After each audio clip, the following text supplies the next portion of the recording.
మంత్రులతో ముఖ్యమంత్రి రేవంత్ రెడ్డి కీలక భేటీ జరుగుతోంది. ఇంటిగ్రేటెడ్ పోలీస్ కమాండ్ కంట్రోల్ సెంటర్లో ఈ భేటీ జరుగుతోంది.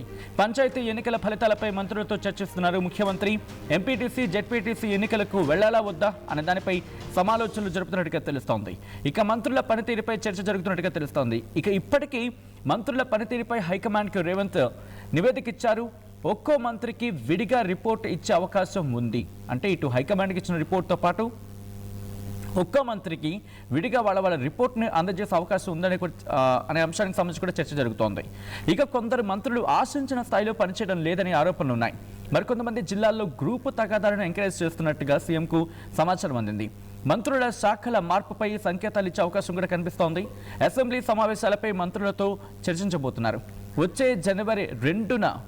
వచ్చే నెల అంటే జనవరి 2వ తేదీ నుంచి అసెంబ్లీ సమావేశాలు ప్రారంభం కాబోతున్నట్టుగా ఈ అంశానికి సంబంధించి క్లారిటీ వస్తోంది.